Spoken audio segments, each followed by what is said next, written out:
saya ingin menyampaikan suatu bagian firman Tuhan untuk kita belajar bersama. Sehingga pada kesempatan ini karena ini kita pendeta-pendeta, saya ingin share sedikit satu tema, gembalakanlah domba-dombaku, dan ini eksposisi Yohanes 21, 15 sampai 19 ya. Nah, mari kita perhatikan teksnya. Yohanes 21, 15 sampai 19. Sesudah sarapan, Yesus berkata kepada Simon Petrus, "Simon anak Yohanes, apakah engkau mengasihi aku lebih daripada mereka ini?" Jawab Petrus kepadanya, "Benar Tuhan, engkau tahu bahwa aku mengasihi engkau." Kata Yesus kepadanya, "Gembalakanlah domba-dombaku." Kata Yesus pula kepadanya untuk kedua kalinya, "Simon anak Yohanes, apakah engkau mengasihi aku?" Jawab Petrus padanya, "Benar Tuhan, engkau tahu bahwa aku mengasihi engkau." Kata Yesus kepadanya, "Gembalakanlah domba-dombaku." Kata Yesus kepadanya untuk ketiga kalinya, "Simon anak Yohanes, apakah engkau mengasihi aku?" Maka sedih hati Petrus karena Yesus berkata untuk ketiga kalinya, "Apakah engkau mengasihi aku?" Dan dia berkata kepadanya, "Tuhan, engkau tahu segala sesuatu. Engkau tahu bahwa aku mengasihi engkau." Kata Yesus kepadanya, "Gembalakanlah domba-dombaku. Aku berkata padamu, sesungguhnya ketika engkau masih muda, engkau sendiri akan berjalan kemana saja kau kehendaki. Tapi jika engkau sudah menjadi tua, engkau akan mengulurkan tanganmu dan orang lain akan mengikat engkau dan mengikat pinggangmu, membawa engkau ke tempat yang tidak kau kehendaki." Dan hal itu dikatakannya untuk menyatakan bagaimana Petrus akan mati dan memuliakan Allah. Sesudah mengatakan demikian, dia berkata kepada Petrus, "Ikutlah aku." Ya.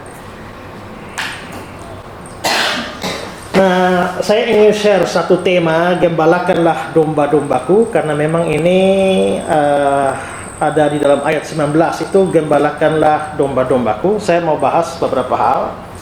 Pertama adalah bahwa memang Tuhan Yesus memerintahkan sebuah pekerjaan pengembalaan. Ya. Kalau kita lihat ayat 15 ini, gembalakanlah domba-dombaku. Memang secara khusus ini diberikan pada Petrus. Ya. Dalam teks ini diberikan pada Petrus, tetapi kita juga harus ingat bahwa sebenarnya tugas ini bukan hanya diberikan pada Petrus.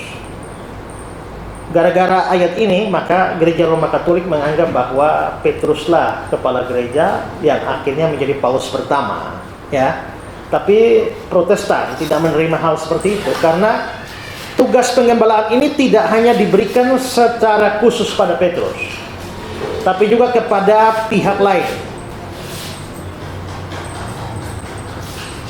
Misalnya kepada Paulus dikatakan, "Karena itu jagalah dirimu dan jagalah seluruh kawanan, karena kamu yang ditetapkan Roh Kudus menjadi penilik untuk menggembalakan jemaat Allah." Ini jelas diberikan kepada Paulus juga, bukan hanya Petrus. Lalu dalam surat Efesus itu diberikan, dialah yang memberikan baik rasul maupun nabi, baik pemberita-pemberita ini maupun gembala-gembala.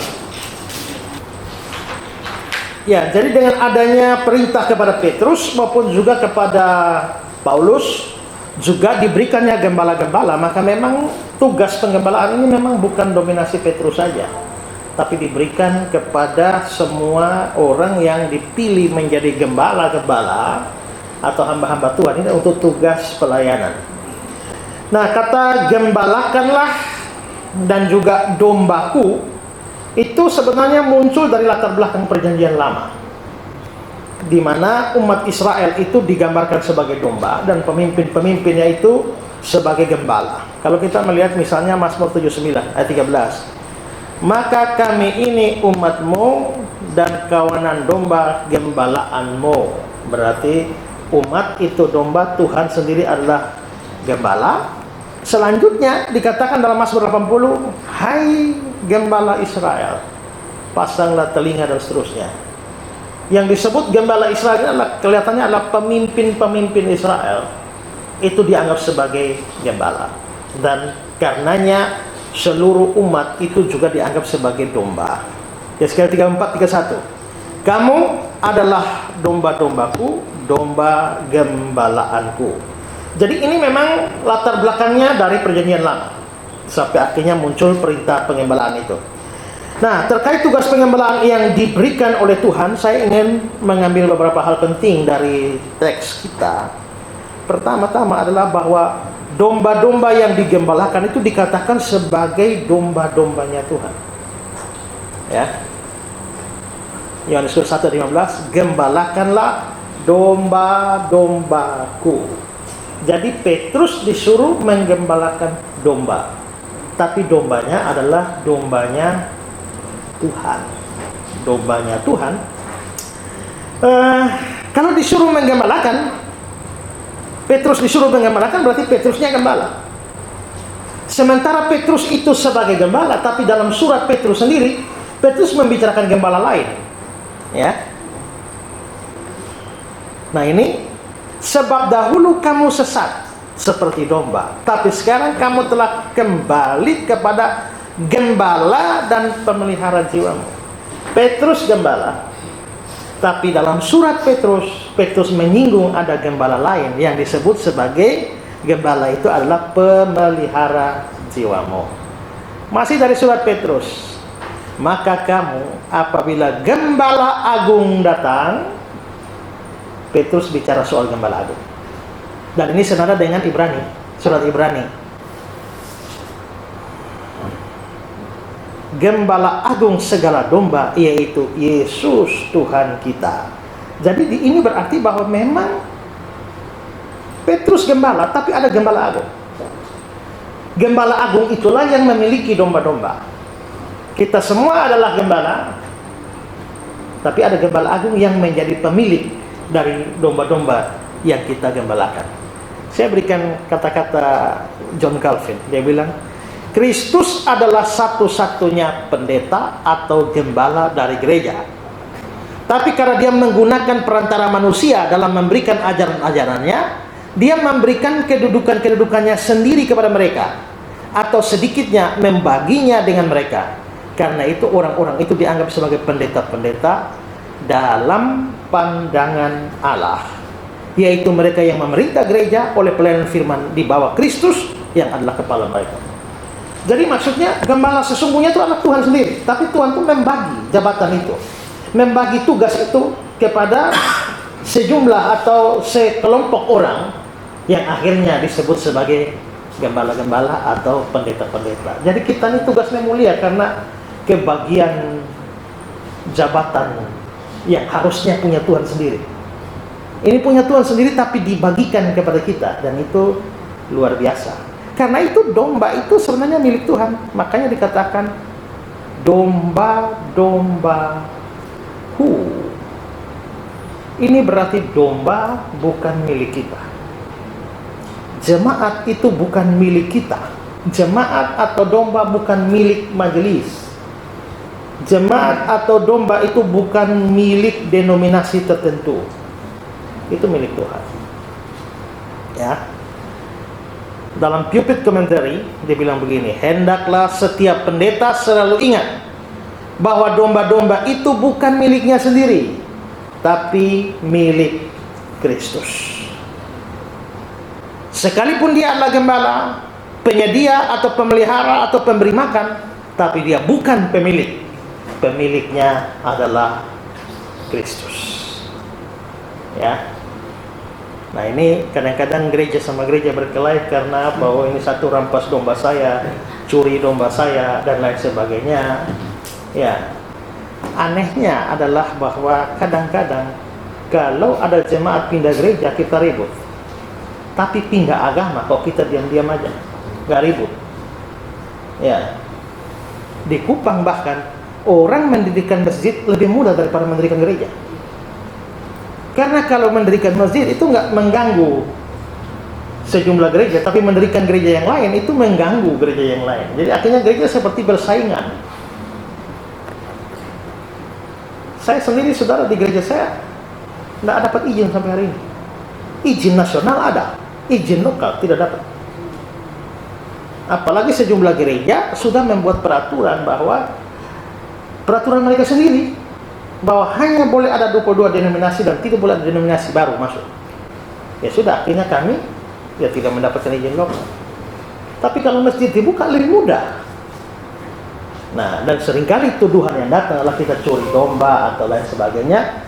Nah, sebenarnya sih memang kita tidak menyukai atau menyetujui cara-cara licik di dalam mendapatkan jemaat dengan mempengaruhi jemaat yang sudah ada. Tidak boleh sebenarnya. Tapi kalau sampai itu terjadi, sepanjang gereja A itu gereja yang benar, gereja B itu gereja yang benar, kalau ada jemaat mau pindah dari gereja A dan gereja B, kita sudah berusaha membuat pelayanan yang lebih baik. Tapi kalau dia mau ke sana, ya sepanjang dia masih domba milik Kristus, ya biarlah. Ya, toh kita hanya menggembalakan berapa yang Tuhan percayakan kepada kita. Kalau kita sudah berusaha maksimal, tapi dia mau pergi, ya mungkin bukan Tuhan percayakan pada kita. Kecuali dia keluar kandang, dia tidak ke kandang manapun atau ke kandangnya keluar dari kandang kita, nah itu memang menjadi masalah. Nah, tapi kalau tidak, ya sudah, ini gembala domba ini milik Tuhan, kita layani berapa yang Tuhan beri. Pada saat saya mendirikan gereja pun saya berdoa pada Tuhan, Tuhan, saya hanya akan mau melayani berapa yang Tuhan percayakan pada saya. Saya nggak akan mau mengganggu jemaat orang lain. Kalau mereka datang berkunjung dan ikut berbakti di tempat saya tidak bisa tolak. Tapi bahkan saya tidak berusaha untuk menjadikan mereka jemaat saya. Jemaat saya terdaftar itu kira-kira 200 orang. Tapi yang berbakti itu lebih daripada 200. Yang simpatisan yang datang lebih banyak dari jemaat. Mereka pernah mendaftar jadi jemaat. Lalu saya bilang begini, yang saya pernah bikin warta mimbar, bagi yang sudah terlanjur mendaftar menjadi jemaat tapi setelah itu menyesal, saya beri kesempatan untuk keluar lagi. Ya, ada satu jemaat yang datang, Pak, saya mau daftar jadi jemaat sini. Kamu dari gereja mana? Dari gereja sana. Kenapa kamu mau pindah? Pendetamu tuh pendeta bagus itu. Pendetamu pelayan dengan bagus ini. Saran saya jangan pindah, tapi saya mau belajar, Pak. Nah, begitu. Kalau mau belajar boleh. Kan di gereja saya kan hari Rabu tuh ada kelas pelajaran teologi untuk jemaat. Belajar semua. Kita belajar bahasa Yunani, belajar bahasa Ibrani, hermeneutik, dogma-dogma segala macam dipelajari. Tidak usah pindah ke gereja saya. Kalau kamu pindah ke saya, kamu tidak dapat kesempatan ke sana.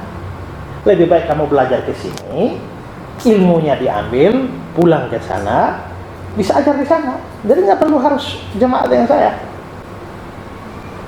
Tapi kalau saya tahu dia dari gereja yang tidak becus, misalnya ajar-ajaran sesat, saya suruh keluar. Tidak harus ke saya, tapi cari gereja lain saja yang lebih baik, lebih benar ajarannya. Tapi kalau dia sama-sama benar, sama-sama lurus, untuk apa pindah? Ya, supaya bisa jadi berkat di sana. Prinsip itu harus kita tanamkan, bahwa domba itu bukan milik kita. Berapa yang Tuhan kasih itu yang kita layani. Tidak seorang pun mengambil daripadanya kalau tidak diberi karuniakan kepadanya dari surga. Ya, ini prinsip pertama, itu harus ingat, domba itu milik Tuhan. Kedua, pekerjaan pengembalaan ini sesuatu yang sangat penting. Tahu dari mana penting? Saudara lihat ini. Ayat 15, gembalakanlah domba-domba. Ayat 16, gembalakanlah domba-domba. Ayat 17, gembalakanlah domba-domba. 3 kali diulang. Kalau kita mempelajari Alkitab, kalau kita bertemu dengan satu kata atau frase atau kalimat yang diulang-ulang, itu biasanya ditekankan. Penting sekali. Itu cara, itu gaya rabbinik, rabi-rabi Yahudi kalau mengajar. Kalau mau menekankan sesuatu, itu harus diulang 3 kali. Saya beri contoh. Dalam Yosua 1 ayat 6, kuatkanlah dan teguhkanlah hatimu. Lalu ayat 7, kuatkanlah dan teguhkanlah hatimu. Ayat 9 ulang lagi, kuatkanlah dan teguhkanlah hatimu. 3 kali keluar kalimat ini. Berarti ini penting sekali ditekankan. Contoh lain 1 Yohanes 5 18-20. Ayat 18 kita tahu, ayat 19 kita tahu. Ya, diulang. Lalu contoh lain Hagai 2 ayat 5, kuatkan hatimu, kuatkan hatimu, kuatkan hatimu. Kalimat yang sama, frase yang sama muncul dalam satu ayat. Ini penting. Nah, kalau gembalakanlah domba-dombaku, itu muncul ya muncul dalam satu ayat, itu berarti bahwa memang itu ditekankan. Dan berarti Tuhan menganggap pelayanan penggembalaan itu sesuatu yang penting. Mengapa penting? Tadi saya bilang ini latar belakangnya dari Perjanjian Lama, dan dalam Perjanjian Lama ada satu kelemahan besar, adalah bahwa di mana gembala-gembala tidak menggembalakan domba-domba dengan baik. Yeskiel 34 ayat 2-10. Hai anak manusia, bernubuatlah melawan gembala-gembala Israel. Bernubuatlah dan katakan pada mereka, kepada gembala-gembala itu, beginilah firman Tuhan Allah, celakalah gembala-gembala Israel yang menggembalakan dirinya sendiri. Nah, ini bukan gembalakan domba, malah gembalakan diri sendiri. Bukankah domba-domba yang seharusnya digembalakan oleh gembala-gembala itu? Kamu menikmati susunya, dari bulunya kamu buat pakaian, yang gemuk kamu sembelih, tapi domba-domba itu sendiri tidak kamu gembalakan. Ini hanya cari untung saja, ya. Yang lemah tidak kamu kuatkan, yang sakit tidak kamu obati, yang luka tidak kamu balut, yang tersesat tidak kamu bawa pulang, yang hilang tidak kamu cari, melainkan kamu injak-injak mereka dengan kekerasan dan kekejaman. Dengan demikian mereka berserak oleh karena gembala tidak ada, dan mereka menjadi makanan bagi segala binatang di hutan. Domba-dombaku berserak dan tersesat di mana semua gunung, di semua gunung dan di semua bukit yang tinggi, di seluruh tanah, di domba-dombaku berserak, tanpa seorang pun memperhatikan atau mencarinya. Oleh sebab itu, hai gembala-gembala, dengarlah firman Tuhan. Demi aku yang hidup, demikian firman Tuhan Allah, sesungguhnya oleh karena domba-dombaku menjadi mangsa dan menjadi makanan bagi segala binatang hutan, lantaran yang menggembalakannya tidak ada.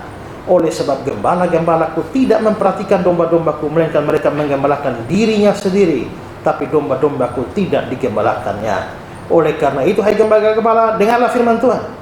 Aku sendiri akan menjadi lawan gembala-gembala itu, dan aku akan menuntut kembali domba-dombaku dari mereka, dan akan memberhentikan mereka menggembalakan domba-dombaku.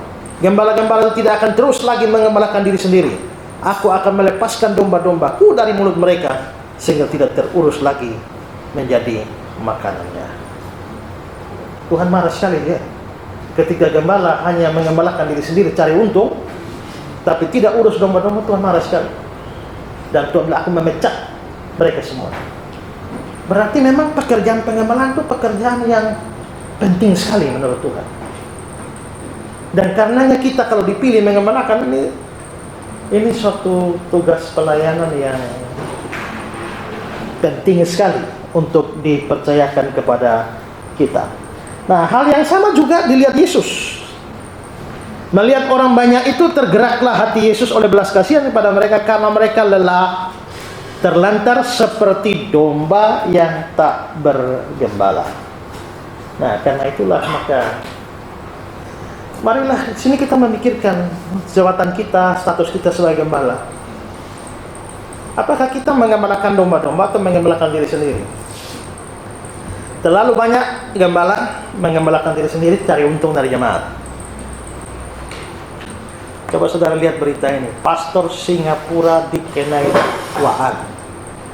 Pendiri salah satu gereja paling kaya di Singapura dikenai dakwaan penyalahgunaan dana gereja sebesar 19 juta atau 190 miliar untuk mendukung karir musik istrinya. Nah, ini sudah pakai uang gereja untuk biaya istri bermusik. Nah, ini sudah bukan mengembalakan gembala dombanya, ini menggembalakan diri sendiri nih, ya. Pemimpin gereja terbesar di Korea Selatan di penjara. Ini David Yonggi-cho, yang dulu dikenal sebagai Paul Yonggi-cho, dari Yoido Full Gospel Church. Gereja bahkan dikatakan ada yang bilang itu gereja terbesar di dunia. Tapi sekarang pendetanya di penjara karena ini, ya. Ini beritanya. Pemimpin gereja Yoido yang merupakan salah satu gereja terbesar dan terkaya di Korea Selatan, David Yonggi-cho, terbukti bersalah atas tuduhan penggelapan uang gereja sebesar 9 juta euro atau 13,1 juta won atau setara dengan 1,4 triliun. Keputusan yang disahkan oleh pengadilan tinggi Seoul setelah penyelidikan dan persidangan yang panjang. Atas perbuatannya, David Yonggi-cho dikenakan sanksi hukuman percobaan penjara 5 tahun. Ya, 5 tahun. Lagi pendeta Betani tersangka. Ini Betani Surabaya juga ramai itu, ya, perebutan aset dan lain sebagainya. Konflik keluarga Betani, Pendeta Alex memecah jemaat Betani. Konflik terjadi dipicu rebutan tahta Betani.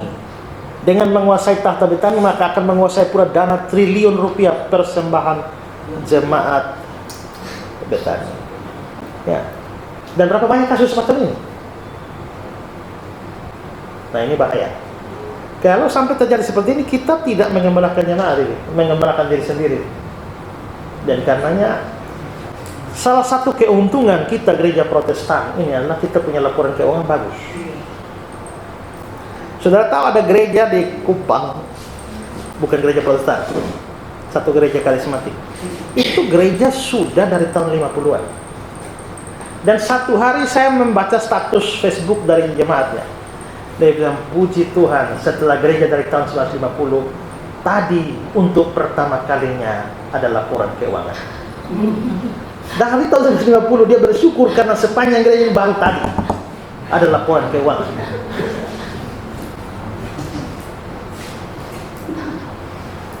Itu waduh, itu susah dikatakan itu. Ya, saya saudara pada waktu dirikan gereja, ya dengan kita sistem gereja, ya ada yang digaji dari sinode langsung, tapi kadang-kadang ada yang digaji secara lokal oleh gereja lokal. Seperti gereja kami, sinode kami, gereja Kristen Injil Nusantara di Malang, itu sebenarnya gerejanya kecil-kecil. Jemaatnya juga ekonominya tidak terlalu bagus, sehingga kadang-kadang untuk membiayai hidup pendeta itu juga sulit. Karena itu ditetapkanlah bahwa gaji pendeta itu adalah 50% penghasilan jemaat satu bulan. Jadi kalau jemaat sampai dapat 5 juta, ya sudah pendeta 2,5 juta. Kalau bulan depan jemaat dapat 3 juta, ya sudah pendeta 1,5 juta. Kalau saya terapkan itu di gereja saya bisa kaya. Karena penghasilan gereja saya jauh lebih besar dari seluruh gereja GKM di seluruh Indonesia. Tapi saya rasa saya tidak cukup gila untuk menerapkan aturan begitu. Tidak. Itu diserahkan semua pada ini. Kalau di sini kan ketua majelisnya dengan pendeta beda ya. Mungkin terakhir ya. Ya. Tapi di kami pendeta adalah ketua majelis. Jadi saya sebagai ketua majelis, tapi sekaligus pendeta juga. Jadi termasuk rapat-rapat penentuan biaya hidup atau gaji dari pekerja, itu saya tetap berdiri, termasuk membicarakan saya. Ya, saya sebagai ketua majelis, kalau waktu bicara saya bicara, oh ini kalian harus bedakan kapan saya bicara sebagai pendeta, kapan bicara sebagai ketua majelis. Ya. Nah, tapi untuk pekerja yang lain saya betul-betul memperjuangkan biaya hidup mereka yang harus cukup, tidak harus berlebihan, tapi harus cukup, tidak boleh kurang. Kalau dia kurang dan dia dipusingkan dengan segala macam perkara, dia tidak bisa melayani dengan baik, yang rugi jemaat. Nah, tapi saya tetap menyerahkan pada mereka, kita bikin kesepakatan.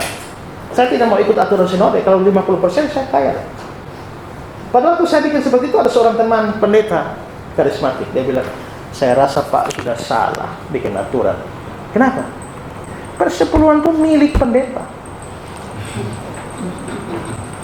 Ya, maka seluruh nanti semua persembahan persepuluhan yang masuk itu nanti ibu ambil dan ibu kelola. Aduh, saya waktu itu sebelum badan saya berdiri. Ya, ya. Nah, jadi saya kira memang masing-masing gereja mempunyai sistem keuangan sendiri. Saya tidak ingin masuk ke situ, tapi yang pasti yang ingin saya tekankan adalah bahwa kita harus mengatur sedemikian rupa supaya kita akhirnya bukannya menggembalakan diri sendiri, mencari keuntungan bagi diri sendiri, tapi untuk domba-domba.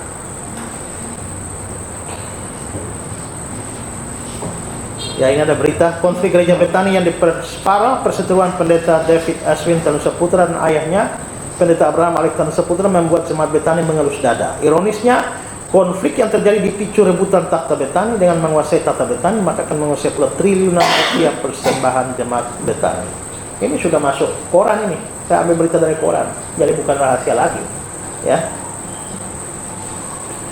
Oke, hal yang ketiga, pekerjaan pengembalaan ini adalah sesuatu yang berat. Kita ini terhormat ya karena dapat kebagian jabatannya Tuhan Yesus. Tapi sekaligus ini pekerjaan yang berat. Kenapa berat? Karena kata gembalakanlah yang muncul dalam ayat 15 itu ya, gembalakanlah itu bahasa Yunaninya boske, ya.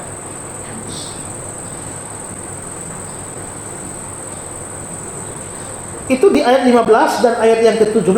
Sedangkan di dalam ayat yang ke-16 kata Yunani yang digunakan beda. Itu ayat 15 ya, pakai boske. Ayat 16 itu pakai poimaino.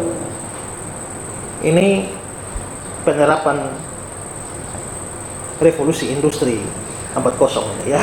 Kalau kita belajar sungguh-sungguh gampang sekarang mau belajar bahasa Yunani kok. Ini itu saudara lihat tuh teks-teks itu hanya ada angka-angka di sebelah, saudara tidak taruh angka di sebelah, saya dikeluarkan bahasa Yunaninya apa kok. Jadi nggak usah pakai repot-repot tadi. Pandai kita mesti punya ini. Ya. Karena tinggal lihat, klik, lihat saya taruh angka di situ, di situ, oh keluar bahasa Yunaninya apa. Lalu dia langsung kasih kamus Strong Hebrew and Greek Dictionary, dikasih jelaskan itu kata itu artinya apa. Belum lagi kalau kita bandingkan jajaran yang bawah ini, itu kamus semua itu. Ya. Yang ini semua ini kamus ini. Ini saya hanya ambil satu saja, yaitu Strong International Standard Bible Encyclopedia. Ini semua ini. Setelah itu semua, mau ayat-ayat perbandingan ada full di sini. Mau tafsiran ada penuh di sini. Mau berbagai terjemahan Alkitab ada di sini. Nah, jadi kalau punya itu bagus itu. Saya tidak tahu saya bawa program atau tidak. Kalau ada nanti boleh saya cek dulu. Kalau ada boleh saya berikan. Ini untuk menolong kita. Jadi gampang kita periksa. Oh kalau ini bahasa Yunaninya, walaupun sama-sama menggembalakan, tapi ini Yunaninya boske. Sedangkan yang ini ayat 16 itu poimaino. Jadi beda bahasa Yunaninya. Nah, tapi saudara, kalau yang ini boske ini itu artinya adalah berilah makan. Maka gembalakanlah domba-dombaku, ini boske itu artinya beri makan. Maka diterjemahkan harfiah berilah makan domba-dombaku. Tapi yang ayat 16 itu poimaino, itu bukan beri makan, tapi itu adalah rawatlah atau uruslah. Jadi berarti tugas pengembalaan ini adalah tugas memberi makan sekaligus merawat. Kalau lapar dikasih makan, kalau sakit dirawat atau diurus. Lalu sekarang mari kita lihat kata domba. Dalam bahasa Yunani, kata domba itu ada dua macam. Kalau dia arnos itu domba dewasa. Tapi kalau dia arnion itu domba anak, masih kecil. Ya baru-baru lahir lah. Kalau kita lihat ini lambs, ternyata bahasa Yunaninya bukan arnos, tapi arnion. Berarti domba masih kecil, domba bayi. Saudara tahu ya bagaimana repotnya urus anak bayi ya? Ya, itu susah sekali. Dan kita tidak disuruh untuk urus domba dewasa ini. Yang diurus ini domba bayi. Maka Alkitab terjemahan lama bilang, maka sabda Yesus kepadanya, peliharakanlah segala anak domba. Maka ini pekerjaannya berat, susah. Ya, karena ada domba yang keras kepala, ada domba pemalas, ada domba mau menang sendiri, ada domba suka berkelahi, tanduk sini, tanduk sana, ada domba cerewet, ada domba tidak mau bicara, ada domba yang lari keluar kandang nanti 1 tahun baru dia muncul 1 kali. Pokoknya susah. Ya, dan itu membuat tugas pengembalaan ini susah. Domba itu milik Tuhan. Terus yang kedua adalah kita diberi tugas untuk apa tadi? Menggembalakan, bukan menggembalakan, harus menggembalakan domba-domba, bukan menggembalakan diri sendiri. Nah, lalu yang ketiga adalah bahwa ini pekerjaan berat. Sekarang hal kedua, hal yang diperlukan dalam pekerjaan pengembalaan.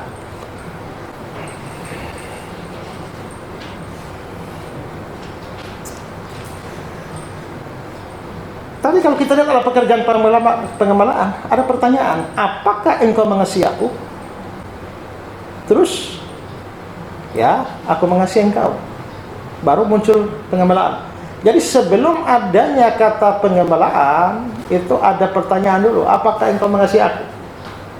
Begitu ditanya apakah engkau mengasihi aku, ada jawaban, aku mengasihi engkau, baru gembalakanlah muncul. Sama. Yang kedua, apakah engkau mengasihi aku? Begitu jawab, aku mengasihi engkau, baru tugas pengembalaan diberikan. Apakah engkau mengasihi aku? Pertanyaan ketiga, aku mengasihi engkau. Setelah ada jawaban aku mengasihi engkau, baru perintah penggembalaan itu diberikan. Dengan kata lain adalah bahwa Tuhan kenapa mempertanyakan, bertanya 3 kali, apakah engkau mengasihi aku? Apakah engkau mengasihi aku? Apakah engkau mengasihi aku? Kenapa Tuhan tanya 3 kali? Ada pandangan bahwa karena beda bahasa Yunani. Yang pertama Tuhan tanya, apakah engkau agape padaku? Petrus jawab, ya Tuhan, aku pilih padamu.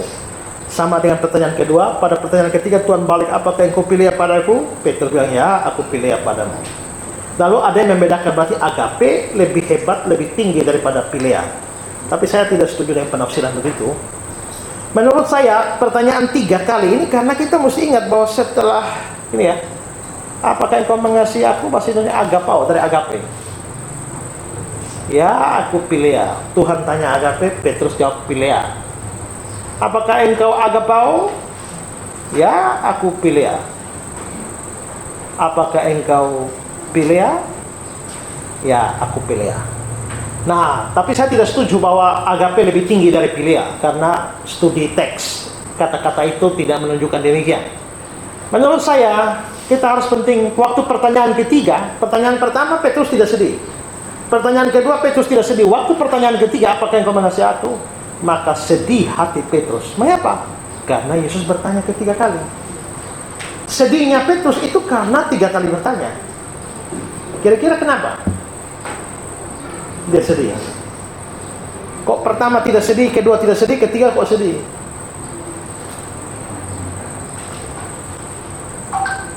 Kenapa dia sedih? Karena Yesus tanya 3 kali. Mungkin dia ingat bahwa ya, sebelum ayam berkokok dia sudah menyangkal Yesus 3 kali. Ya, maka begitu Tuhan Yesus tanya ketiga, dia ingat, aduh, berapa hari yang lalu baru menyangkal beliau 3 kali. Dan sekarang beliau bertanya 3 kali. Itu membuat dia sedih. Tapi yang pasti adalah Tuhan menuntut tanya kasih dulu, baru suruh pengembalaan. Henry bilang begini, Kristus sedemikian memperhatikan umatnya sehingga dia tidak akan mempercayakan mereka kepada siapapun kecuali kepada orang yang mengasihi dia. Orang yang mengasihi dia akan juga mengasihi segala miliknya demi dia. Mereka yang tidak sungguh-sungguh mengasihi Kristus tidak akan pernah sungguh-sungguh mengasihi jiwa-jiwa manusia. Dengan sendirinya mereka tidak akan mempedulikan keadaan jiwa-jiwa sebagaimana seharusnya. Seorang pelayan tidak akan mengasihi pekerjaannya jika dia tidak mengasihi tuannya. Jadi di sini memang syarat untuk bisa masuk di dalam pelayanan pengembalaan ini adalah hati yang mengasihi. Tanpa kasih kita tidak bisa melayani. Kasih diperlukan karena ini dombanya Tuhan. Jadi kalau kita tidak mengasihi Tuhan, tidak bisa melayani miliknya Tuhan. Nah, kita mungkin menjadi gembala-gembala sudah bertahun-tahun, kita perlu merenung kenapa kita masih mengasihi Tuhan sungguh-sungguh. Atau hanya karena tanggung jawab profesi sajalah kita jalan ini, ya karena memang sudah seharusnya demikian. Mengasihi, punya kasih itu penting karena pelayanan ini banyak tantangannya. Lihat Amos. Lalu berkatalah Amasya kepada Amos, pergilah, enyalah dari tanah Yehuda, carilah makanmu di sana dan bernubuat di sana. Oh, ini hamba Tuhan melayani sungguh-sungguh, dia anggap cari makan. Ini tantangan ini ya. Paulus mengalami penderitaan, disesa, didera, dilempari dengan batu, mengalami karam kapal, ya. Diancam bahaya banjir, bahaya penyamun, bahaya dari pihak orang Yahudi, orang-orang bukan Yahudi, bahaya di kota, bahaya di padang, di tengah laut, bahaya dari saudara-saudara palsu, tapi dia banyak berjela, bekerja berat, kadang-kadang tidak tidur, lapar.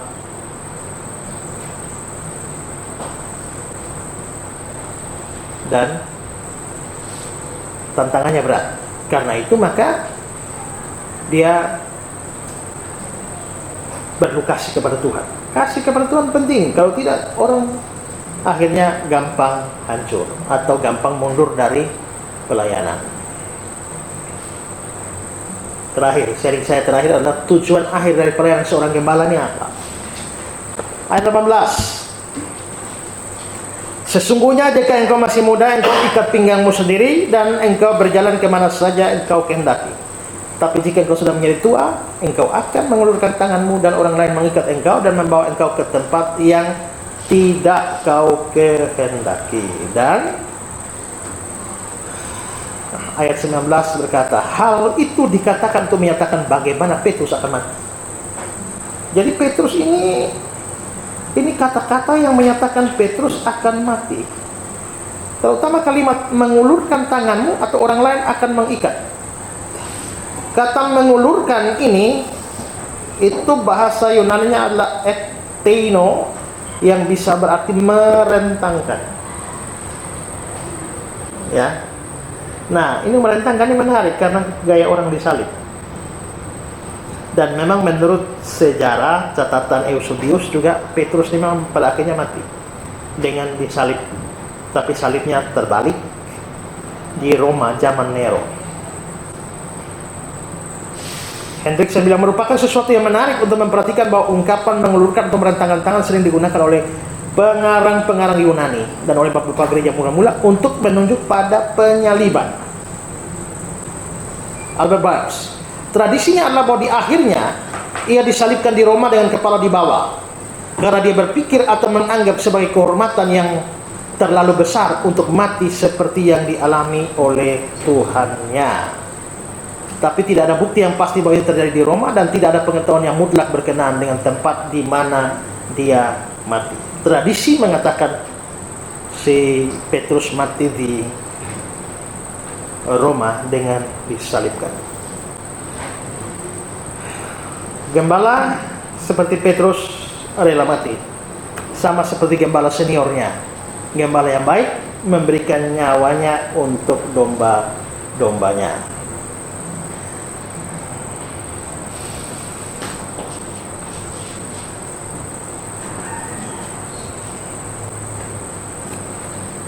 Petrus sebelumnya pernah jawab, Tuhan, aku bersedia masuk penjara dan mati.